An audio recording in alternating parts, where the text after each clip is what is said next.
Welcome to the Good News Bay podcast, where we are making Bay County brighter, one conversation at a time. Today, we have a very special guest in Chasin Leake.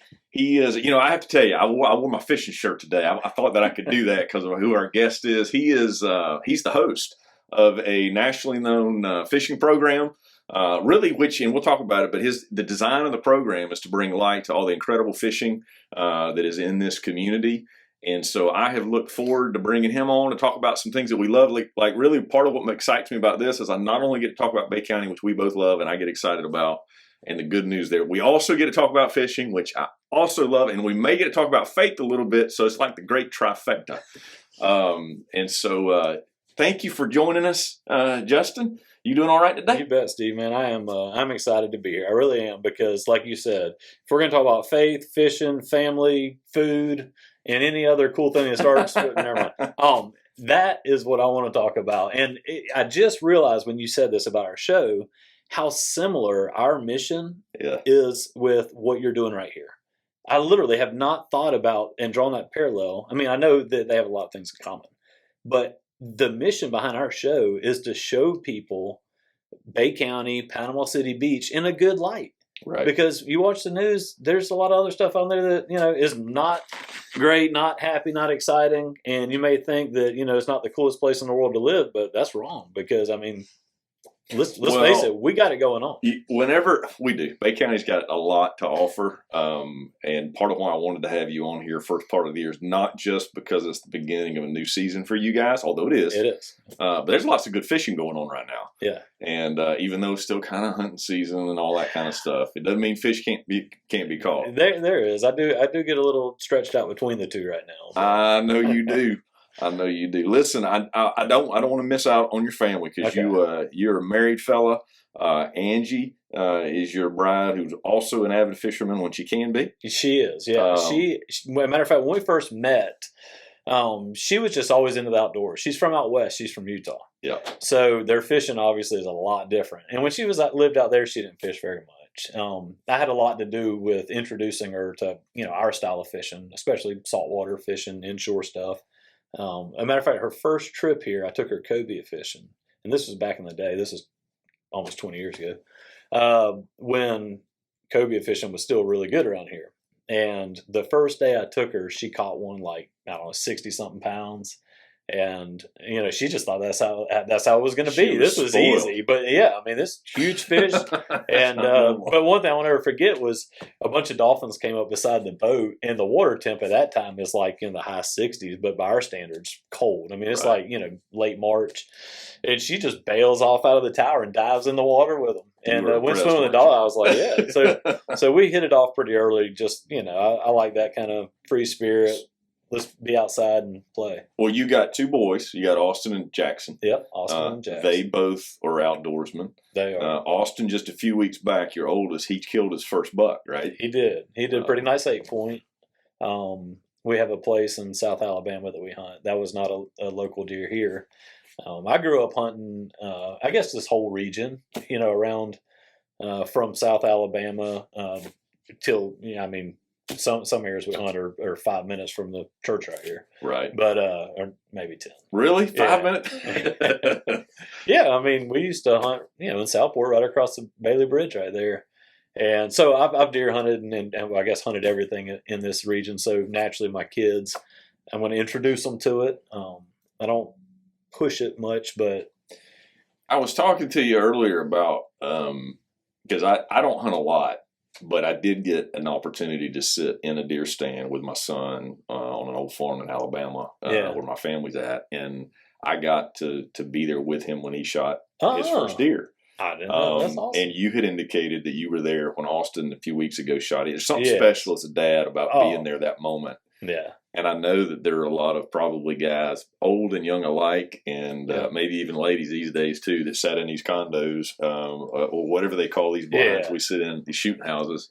It's just something special. When we talk outdoors, it's a big deal. I did not realize that. So you don't deer hunt much, or you don't at all? I mean, it's okay if you this don't. is I'm not going to judge you for it. I mean, so you're not going to judge me. No. Thank you for not being a legalistic No. Pharisee. I appreciate that. It's fine. I love people whether they hunt or not. So, little known fact. This isn't about me, but little known fact. I've always liked hunting and fishing. Yeah. And as a kid, we didn't spend a bunch of time hunting on local property. It was always public stuff. Yeah. And we never got to go that much, so I was never good at it. Yeah. I had a compound bow.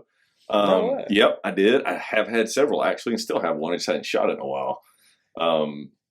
But I gave a lot of that stuff up because I bass fish too much. Like that's, if I can go do something, I'd rather go do that. And so when you take and put all the fishing reels away, and then you go out to the woods, I take a big sigh of relief. The only bad thing is when I'm running down the lake and the duck hunters start shooting, and I got pellets rattling off the boat. Well, if we could just communicate better, we can work together. Because see, duck hunters, I don't duck hunt up at Deer Point much anymore just because of the crowd, but I used to. I used to live on the lake up there.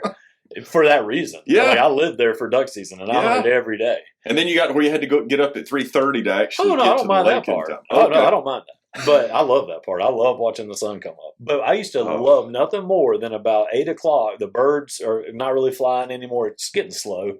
And then to see a boat coming running up the lake, we love that because you're going to get some birds moving around. Right. It's just you don't want to stop right in front of the guys duck hunting. They have decoys out. And hang out and fish because you went from a helper to now these birds won't come in. So help me this way, because I am that bass fisherman guy, and the last thing I want to do is sit down. Like I bring my boat off plane, and I'm sitting right in front of a bunch of duck hunters. Yeah, they're in full camo. They got all this grass stuff over their head, and I got no clue. Like I'm just the guy that's sitting there, enjoying the wildlife by myself. Is there a trick to knowing they're there? Well, okay. Can you say this on air? Well, I get that. And I hear people complain about that. And I'm thinking, you realize you're sitting in a duck blind, which the goal of this is to conceal you. Right. Where nobody can see you. So why are you mad that somebody came over there when obviously that's just a compliment that your blind is good? And absolutely. Quack at me when you're a duck call or something. That's what I'm going to say. This is, it seems like everything goes back to communication. I would stand up and wave and say, hey, and let you know we were there. And I've done that. And sometimes people go like, okay, hey, and they just keep fishing there. Right. And that's not a good reaction. Hopefully somebody says, oh, okay, hey, I see you. I don't really understand what y'all are doing, but I'll go ahead and move on down a little way. So that's the best thing. Duck hunters love seeing somebody run in the boat. But once you realize they're there, right. Here's the best sign. When you see a bunch of ducks sitting on the water and you pull up in your boat and they don't get up and fly off. Those aren't real. They're plastic. That's why they didn't fly off. I feel a little bit like this is going to be a healing opportunity for duck hunters and bass fishermen because now we have created some understanding. Yeah. But you can't, if you purposely try to push the ducks to the duck hunters in your boat, then that's illegal. So. Oh, really? Yeah. So if you're riding along and the ducks jump up or whatever, you didn't break the law. So we can get along, but we can't work together. That's right. I got it. You cannot team up and work together. All right. Check that box. So let's talk about the show a little bit. All right. Chasin the Sun is what it's called. Yeah. If you guys are listening or watching, in the show notes, all these links are going to be there. Variety of places you can get it. You can find it on YouTube. It's on Discovery Network. That's right. And now Waypoint TV as well. On what? Waypoint is the new outdoors.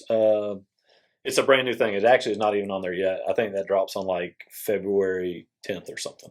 Okay. But so Waypoint TV is like a streaming service. This show is going to probably drop the first part of February. And there you go. It might be the 10th. So I bet we can put the link in there. Yeah. So I don't even know how that works. But as far as the Waypoint thing. But Discovery Channel is obviously our largest audience. That's worldwide. Well, y'all are into the 7th season. Yeah. You started essentially, and people may not know this, but basically it is a very creative way to market Bay County. You were talking about the good news.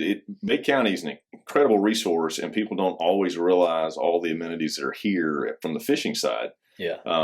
And so it's been a neat opportunity, I think, for you to be able to do what you love and help Bay County get marketed. If we're and I'm going to throw this at you in a good way, but in fact, I've got a quote here from Dan Rowe because the TDC helps. I mean, they're the ones that kind of help figure out. They actually own the show. What right? The CVB does, yeah. So they're going to be looking at it from metrics, like does it help with what we're doing? Now we could look at how successful the beach has been in the last couple of years of tourism and say so. But here's what Dan Rowe said about the show. He says it has elevated the exposure of the Panama City Beach beyond its core markets. It's increased activity for fishing charters and achieved its goal of showcasing the spectacular. Look how he said this: the spectacular fishery and hidden gems of the destination.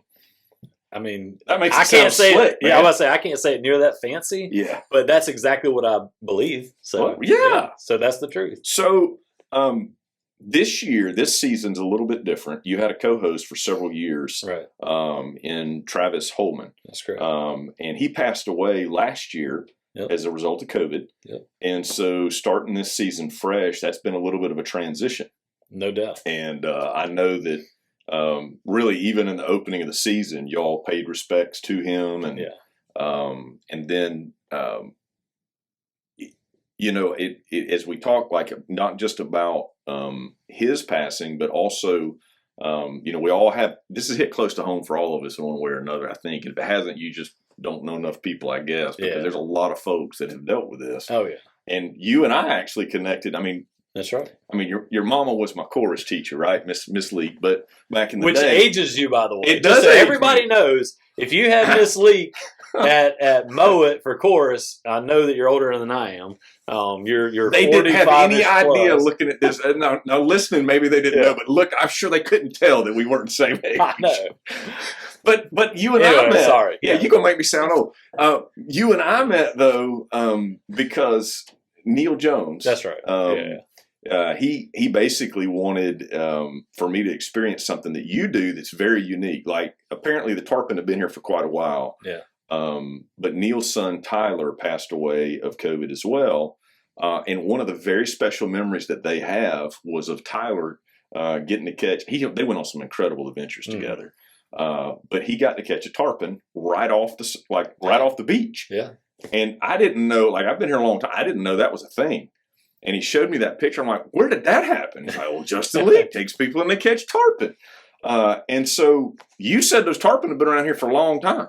I mean, probably since the beginning of time. If you go back, matter of fact, Winston Chester that wrote the Full Box book, if you go back and look in some of those early, I'm talking 1800s. That's the note. We need to make. We interviewed Winston Chester, and so that's another episode people can go. But he did write the book Full Box, yes, and it tells the history of fishing in Bay County. That's it. And if you look early on, I mean that was a thing. It was not an accidental catch. And the cool thing is, most of the fish that most of the tarpon that people were coming here. I mean, people were driving here from Birmingham, from Atlanta, from all over the Southeast. To tarpon fish here in Bay County, but it's not like what we do now. What they were doing is, you live up at Deer Point, right? Yeah. When you come off the main part of the lake into Bear Creek, just before you get to the mouth of Bear Creek, on your right side, you're not going to tell me they're catching tarpon in Bear Creek, are you? Well, they were. So there's a bunch of concrete piles out there in the water. Is this in Coach's book? Yeah, it is. Because otherwise, I'm going to start thinking it's just a fishing story. I think it is. I'm going to look that up. So it was called the Bayhead Inn. And really? So you know where the Bayhead boat ramps? Yeah. That's what that's named after. So there was a lodge right there called the Bayhead Inn, and people would come there to tarpon fish. And then obviously you think, well, there's no tarpon there now because we have the dam. But it wasn't just that. It's the way our bay works completely differently now than it did back then. Because our, the old pass, when it was open, it was not just an inlet like our current pass. It was a wide opening. As a matter of fact, I think it was almost a mile wide at some point. Now, when you talk about the old pass, that's the same as the East Pass. Correct. I was going to say our listeners may not know that. Yeah. But. So the tarpon have always migrated through here in the same way. They migrate from east to west. And if you can picture this, the fish are coming down the shoreline like from Crooked Island.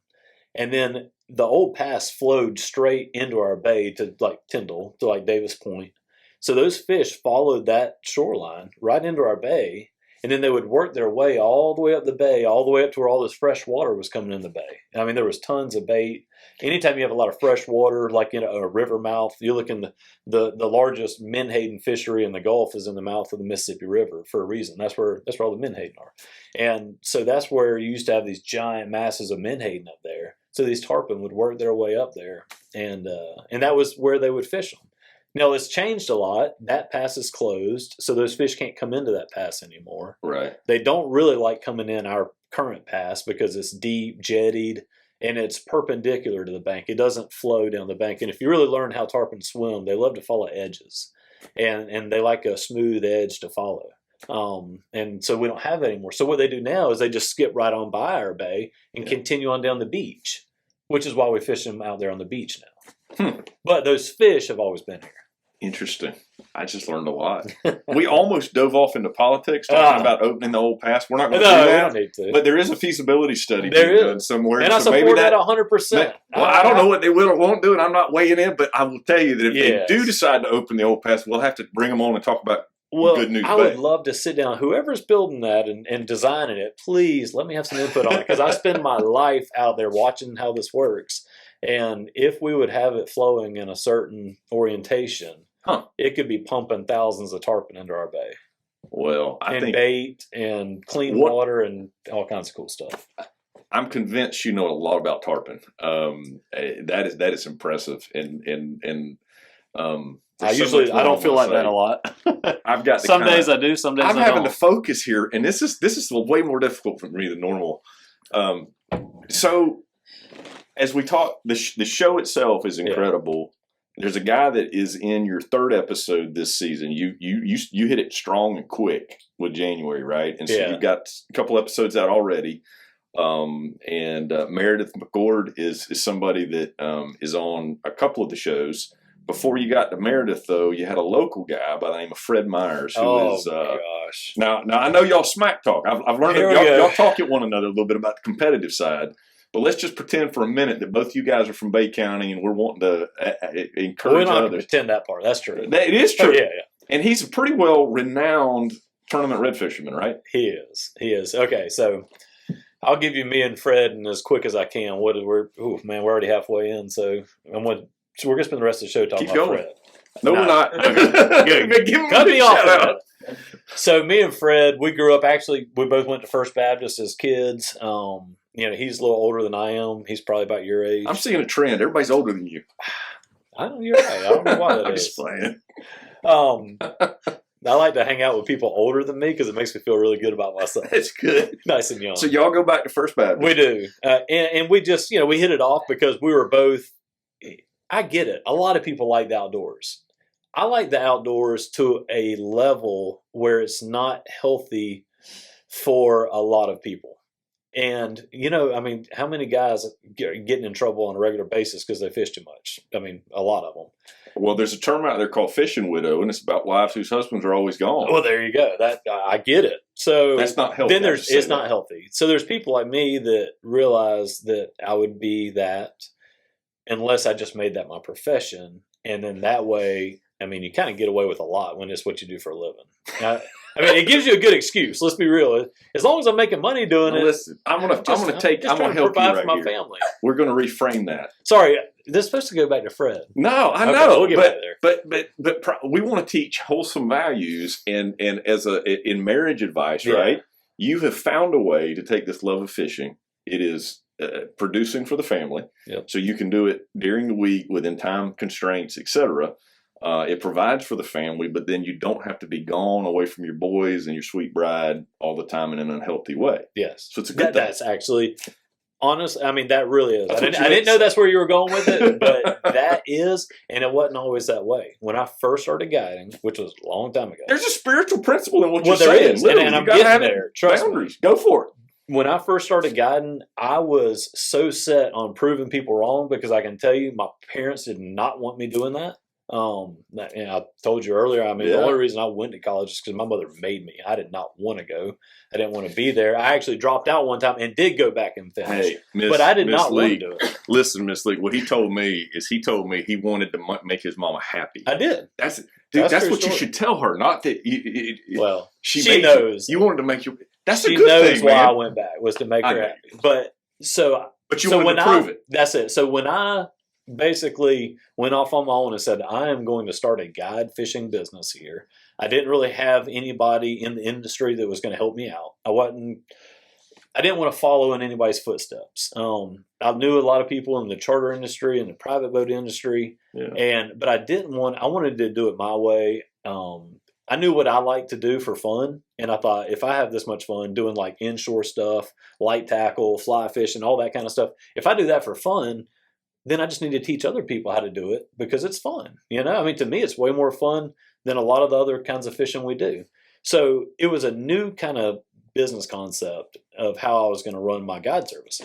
So, I mean, basically, I'm going into uncharted territory here. My mom and dad weren't super excited about me doing it. I was married, newly married at the time with a mortgage and bills, and she was in school, so she was, not working much.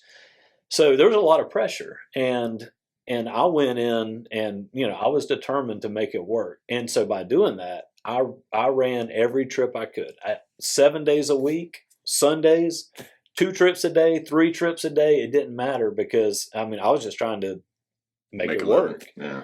But I learned real quick, like I was making a lot of money doing that, and it wasn't worth anything because now all of a sudden, and I'm not a legalist by any means. No. On a Sunday morning, you might find me in a tree stand somewhere, but I'm going to be having good prayer time in the tree stand.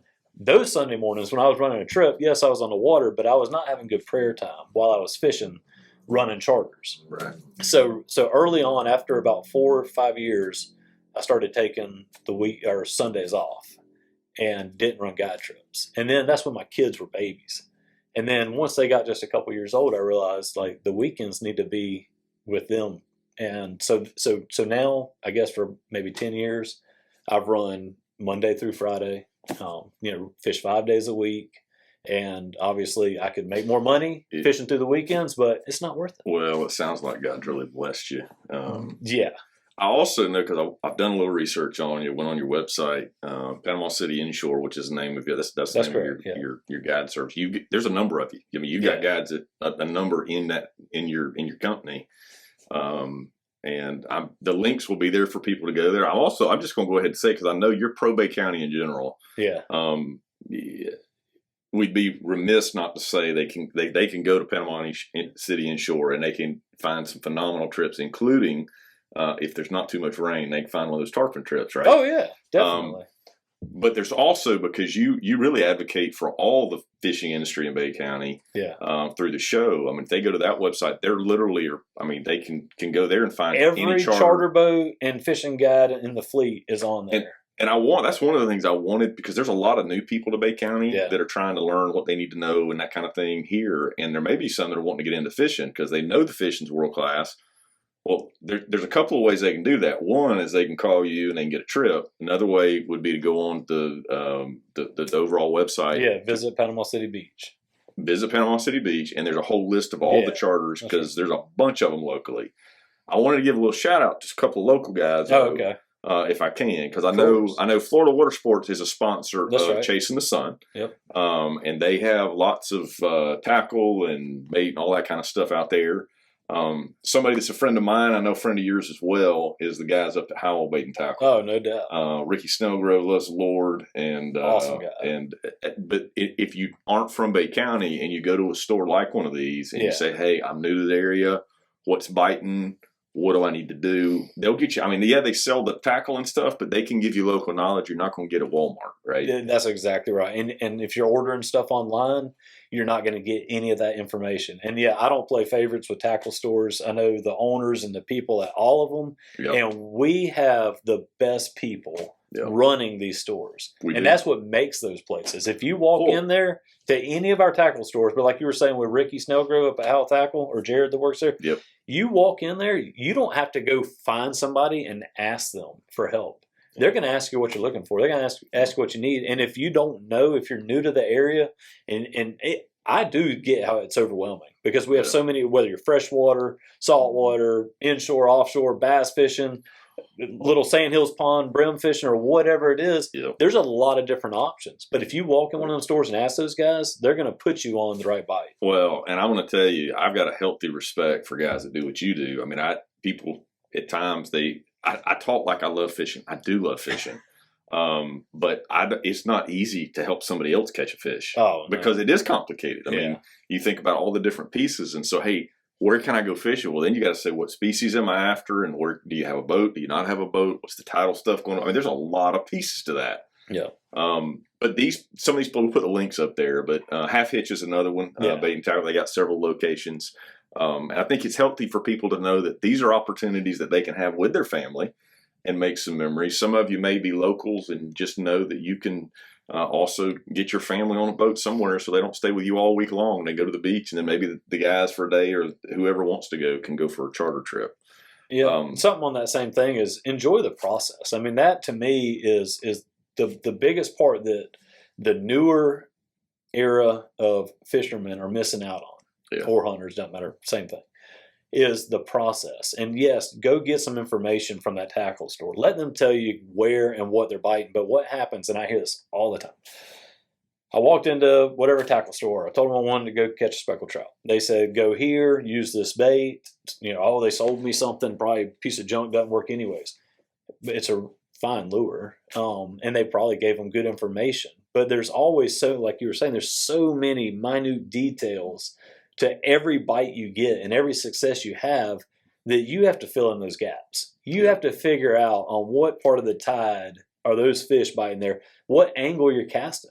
You can have a fish laying there and pull a lure across him in 20 different angles and he's not going to bite it. But when it comes in a natural presentation, all of a sudden he bites it. So there's a lot of little details that people will miss out on. And so don't be mad because somebody gave you a report and you think they're sending you on a wild goose chase. They probably gave you good information. You just have to figure out the rest of those little details. And to me, that's the fun part, once you figure out that for yourself. And, an example of that would be, and I won't give a specific place because I don't know whether I should or shouldn't or who get upset with me, but there's certain places that you can go and you can catch redfish. Yeah. Probably for about 30 minutes on the right tide cycle. Yeah. So maybe 30 minutes out of a 24-hour period. Yeah. Or maybe 2 30-minute windows. But if you're there with the right bait at the wrong time, the other 23 hours of that day, it wasn't that they told you wrong. You just were at the wrong space at the wrong time, or the right space at the wrong time. Yeah, and I see pretty much everything in the outdoors like that. I can apply it to anything in the outdoors. But isn't it fun to put the puzzle together? It is, and that's what we're after. And the puzzle changes. It's in real time. It changes every day. And it's changing as the day goes along. And that's what I'm obsessed with right there. Is trying to put the puzzle together. So as a faith man, talk to me a little bit about sunrises and sunsets. Do you love them? If I could cut out the rest of the day and just skip to all sunrises and sunsets, I would do it in a heartbeat. Yes, I love them. There's nothing better. And I read this somewhere a long time ago, but it said if you want to be successful, watch the sun come up and go down every day. There's no doubt that doing that it forces you to be a better person, enjoy life, see creation. I mean, it's just there's a lot of, and obviously if you're watching the sun come up and go down, you're not sleeping in, so it's going to force you to get up and you drink a couple cups of coffee and watch the sun come up. You're going to do something productive that day. Absolutely, at some point. So lots of bad news in the world, but when we talk about good news, like as you look at this year, this coming summer, I mean, everything I'm hearing about the beaches, we're expecting an incredible year. Yeah. You know more than I do. I hate to say that out loud, but it's true. You know way more than I do about outdoors. Do you expect this to be a good year, fishing-wise, hunting-wise, all that kind of stuff? Who knows? It's going to be good. Though. Yeah. You just got to figure out what it's the banner year for versus other years, right? That's exactly right. Every year to me is defined by some type of weather event. A lot of times we don't like it, whether it's like last year. I don't know if you remember, but starting like end of June, it started raining and it didn't quit for about 4 or 5 months. And so, I mean, we just had record rainfall. We had a lot of dirty water. These people know we had record rainfall, because of the fishing. We had a lot of flooding. Oh, I can believe that. But it affected the fishing? Oh, of course. I mean, these are saltwater fish. They live in certain regions because the salinity is a certain level. Right. Well, when we start flooding that out and making that fresh, and then the water goes from crystal clear to dark and black, and it affects them.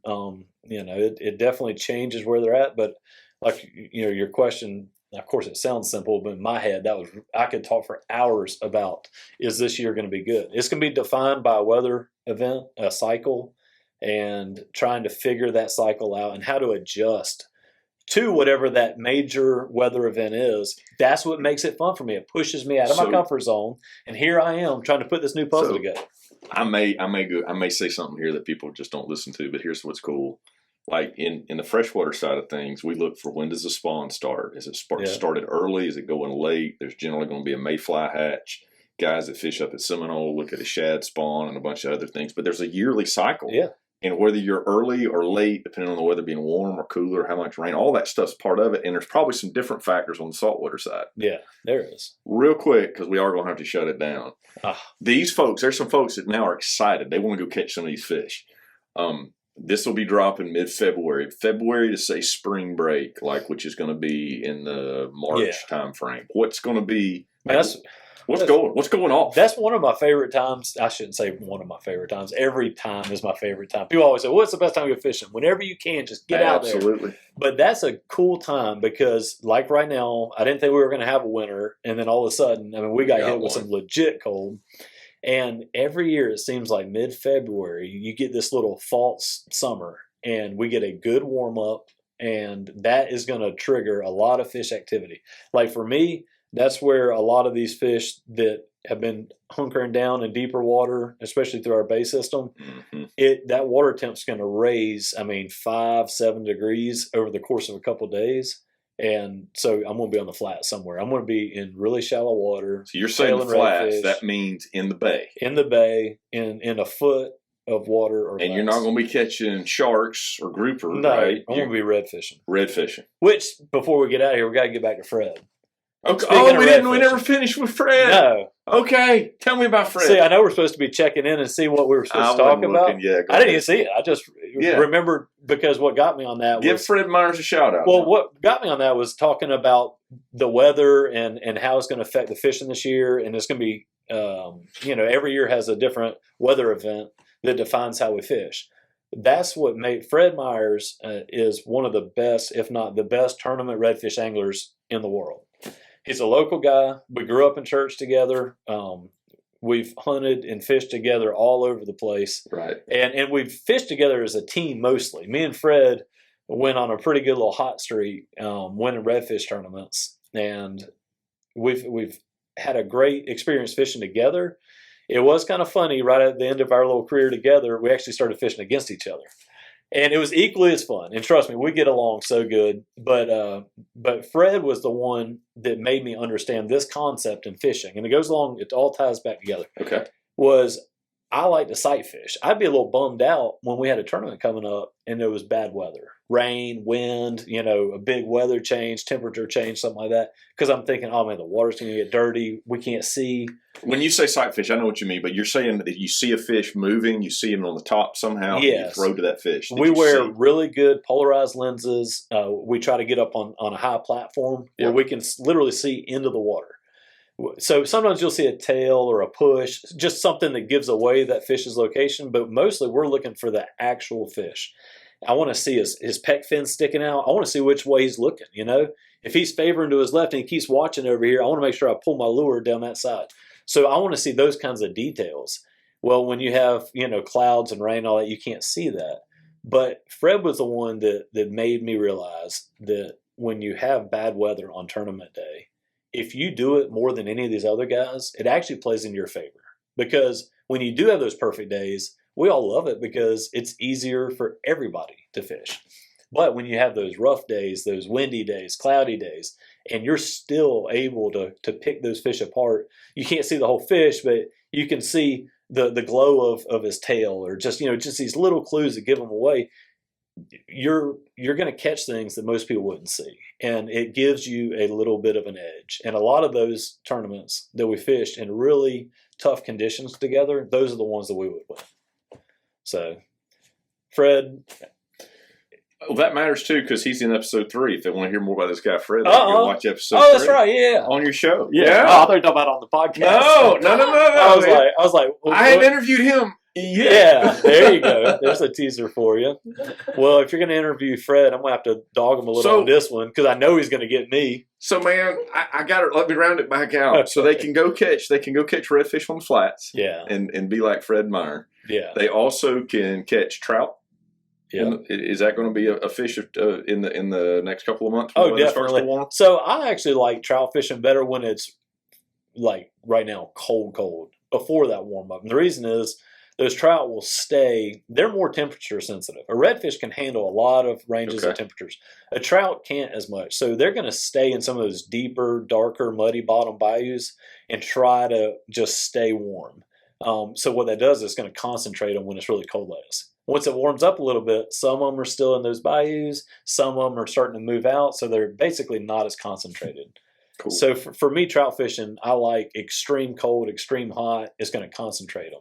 Those redfish, they're on those flats anyways. So I like it when it warms up a little bit because they're going to get more active. And it's a lot easier to sight fish them if they're out moving around on their own. Because if they're just laid up, they'll usually see you before you see them. Right. So I like that little warm up for the redfish. It's going to get them feeding and moving around. Sweet. Would you agree we live in one of the most beautiful places on the planet? Yeah. The concept of our show, Chasin the Sun, was not my idea. They kind of pitched me the idea and said, look, we want to show, and I guess this was, 10 years ago when they were first planning it and talking about it. This was the end of the spring break era. The Convention and Visitors Bureau wanted to show this area in a really good light for everybody to see. That's good. And when that was pretty much it. That was their goal. And I was like, count me in. And that's why I said you talk about a parallel to this podcast right here. Our vision for the community is very similar. It is. It really is, and has been for quite a while, I think. Yeah. And it makes our lives and our jobs easy. Yeah. I mean, really.